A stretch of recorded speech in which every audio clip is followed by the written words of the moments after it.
तो उन्होंने हरि को याद किया और उनके कष्ट हर दिए। अभी एक कष्ट आया हुआ है हमारे हिंदुओं पे, हरि बोल। आपने देखा होगा बांग्लादेश में किस प्रकार से हिंदुओं के मंदिरों को तोड़ा जा रहा है। क्यों? क्योंकि हिंदू जो है सहिष्णु है, हिंदू कभी प्रतिकार नहीं करता। वो सोचता है कि ये भगवान ने दिया हुआ शरीर है, मगर वो ये नहीं जानते कि जब हिंदू उस दूध की तरह है, जब वो उबल जाता है तो वो अपने बर्तन की मर्यादा को भी छोड़ देता है। तो हिंदू को कभी कमजोर ना समझा जाए। हमारे देवी देवताओं ने, असुरों को भी हमने संरक्षण दिया, मगर जब उन्होंने, देखिए भगवान ने शिशुपाल को 100 मौके दिए, 100 अपराध। शिशुपाल जो है भगवान कृष्ण का बुआ का लड़का था, और उसके जब बचपन से उसके शरीर के कुछ अंग एक्स्ट्रा थे, तो उसको ऋषियों ने कहा कि ये जिसकी गोदी में आएगा और इसके अंग नीचे गिर जाएंगे, वही इसकी मृत्यु का कारण बनेगा। तो जब वो भगवान कृष्ण की गोदी में आया तो उसके अंग गिर गए, तो उसकी बुआ ने कहा, कृष्ण आप अपने भाई को मारेंगे? फिर ये बुआ देखिए, मारने वाला जो है उसके कर्म होते हैं, जब इसका शरीर छोड़ना होगा तो ब्रह्मा भी नहीं बचा सकते, मगर मैं इसके 100 अपराध क्षमा करूंगा। तो इसी प्रकार से हम जीवन में देखते हैं कि हमारी हिंदू संस्कृति पे अत्याचार किए जाते हैं, मगर हिंदू सिर्फ वो 100 गलतियों का इंतजार करता है, उसके बाद वो नहीं देखता। हमने आज बांग्लादेश हाई कमीशन को भी फोन किया था और उनको भी सूचना दी है कि देखिए, अगर इस प्रकार के वहाँ हिंदुओं के मंदिर को टारगेट किया जाएगा, हमारी बहन बहनियों को अत्याचार किया जाएगा, तो हम लोग बर्दाश्त नहीं करेंगे। मगर हाई कमीशन ने कहा कि देखिए, हमारे हाथ से भी बात निकल चुकी है, क्योंकि जो एक कली काल है, मेरी आप लोगों से विनती है कि समय नहीं है हमारे पास, किसी के पास भी समय नहीं है। जो ये हम लोग भजन कर रहे हैं, भक्ति कर रहे हैं, यही समय है। आने वाला समय इतना सरल नहीं होगा। जो हमारी संतान है, आप देख रहे हैं टीवी सीरियल भी इस प्रकार के बन रहे हैं कि हमारे देवी देवताओं का मजाक बनाया जाता है, हमारे शास्त्रों का मजाक उड़ाया जाता है। मगर आप अपने बच्चों को घर में प्रेरणा दें, अपने जितने भी 30 त्योहार हैं उन पे आप उनको लेके आइए, आप उनको हमेशा अच्छी कथाएं सुनाइए, क्योंकि ये जो बालक बुद्धि होती है, वो जो चीज देखते हैं वही सीखते हैं।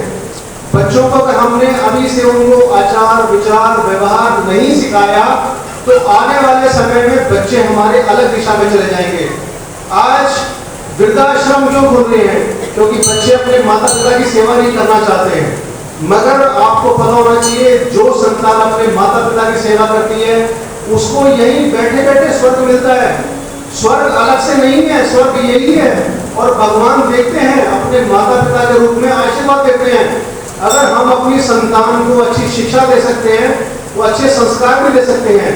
अगर स्कूल में आप बच्चों को पढ़ने भेजते हैं, आने के बाद मेरी आपसे विनती है कि जो माताएं जिनकी बच्चियां छोटी हैं, वो आके अपनी बच्चियों से पूछे कि बेटा आज स्कूल में आपने क्या पढ़ा, किसी ने आपको कोई परेशान तो नहीं किया।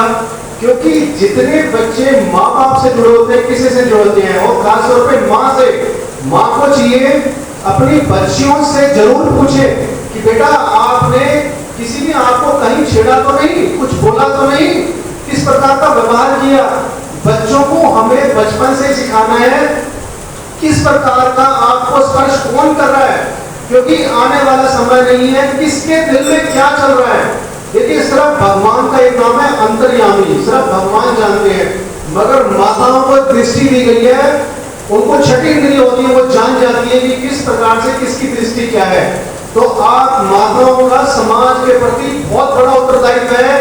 आने वाले समय में हमारी बहन बेटियों को आपने ही संस्कार देने हैं और बच्चों को सिखाना है।